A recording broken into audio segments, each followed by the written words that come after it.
Hello. Today I'd like to talk to you about the new PD rights for purpose-built detached blocks of flats and dwelling houses, which does include bungalows, and also the new white paper on the future planning in the UK. Now let's talk first about the white paper, because a white paper is a government document that goes out for people to discuss and negotiate on, really. So what you have to appreciate is that there are hundreds of MPs around the UK who will look at this document and think, goodness me, they're going to be building in my backyard, and they don't want that.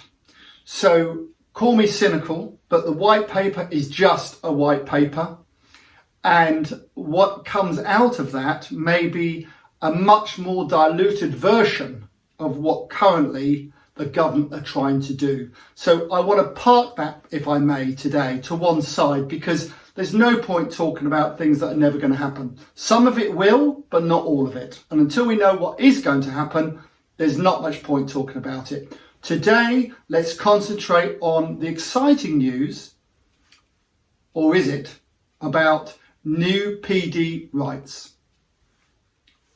So what are the new rules that have come out on the 1st of August? Well, simply, they are the following. Purpose-built detached blocks of flats and dwelling houses will be able to increase 2 floors. So you'll be able to go up a further 2 floors if they're built between 1948 and 2018. Now that sounds great news for everyone. The one thing to remember is that it's expensive when you start building on top of existing buildings. I've recently done it in Brighton and in Ipswich here, and it isn't cheap. So I would add probably 30 to 50% more on the cost of building up over hopefully a flat roof, because that's a lot easier than a pitch roof, which has got to come down before you start.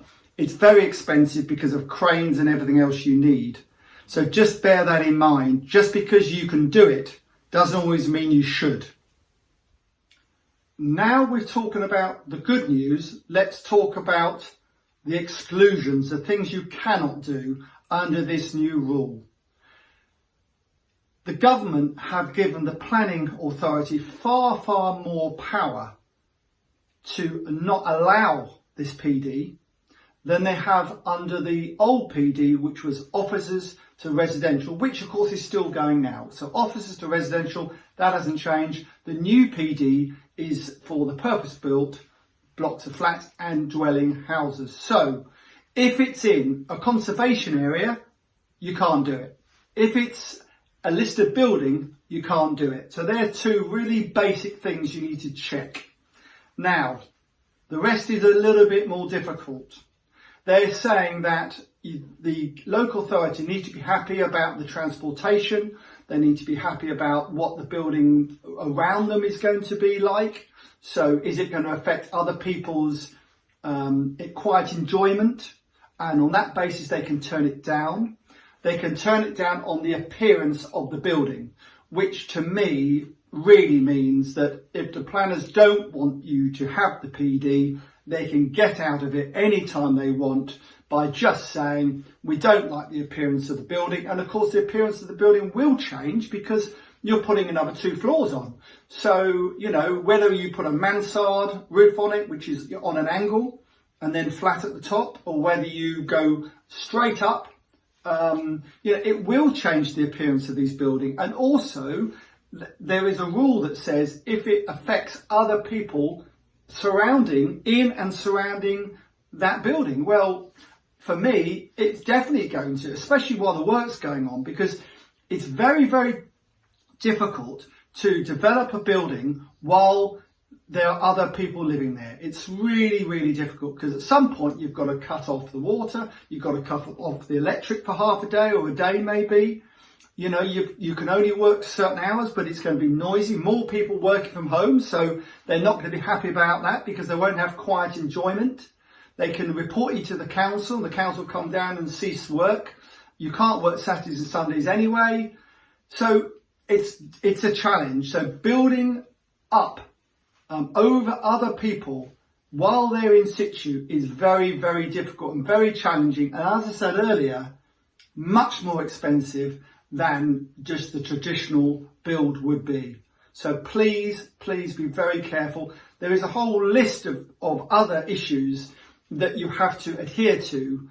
But the basic one for me, the most important one for me, is that the the planning officer has to like the appearance of the building. And that to me is a total killer if it wants to be. If they want to stop you doing a PD scheme, they can. Now with office to residential, they haven't got that power. So it's much harder for them to do so. Remember, I've done a few PD schemes, and the things to remember there are: 1, have you got bin storage? Because if you haven't, they can turn you down on bin storage. 2, have you got enough cycle storage? Because they can turn you down on that. So they're the only 2 things they can really turn you down on with a PD office to residential. However, again, be careful, be cautious, because if that commercial building you're looking to put into residential is in a very commercial or even industrial area, just because you can convert it doesn't mean that building societies and other financial institutions will lend on that property to other people. The bank might lend it to you to do the scheme, but then if you want to sell some, can you sell them? And you might say, well, John, it's okay, I don't want to sell them, I want to rent them. Well, that's all very well, but at some point you're probably going to want to sell them, and the best way to sell them will be individually. And if you can't get building societies to lend money on them because they're in too much of a commercial industrial area, you won't be very happy, and you should have taken my advice. So new PD rights sound great, but be cautious. There's a lot of things that aren't. I've just pointed out 2 or 3. If you go to the government website, there'll be all the rest of the list on there, I should say. So look at that list. Make sure that you can adhere, you believe, to all those. But you still need to negotiate, I think, with a planning officer, because the one that stands out is they have to like the appearance of the building. See you next time.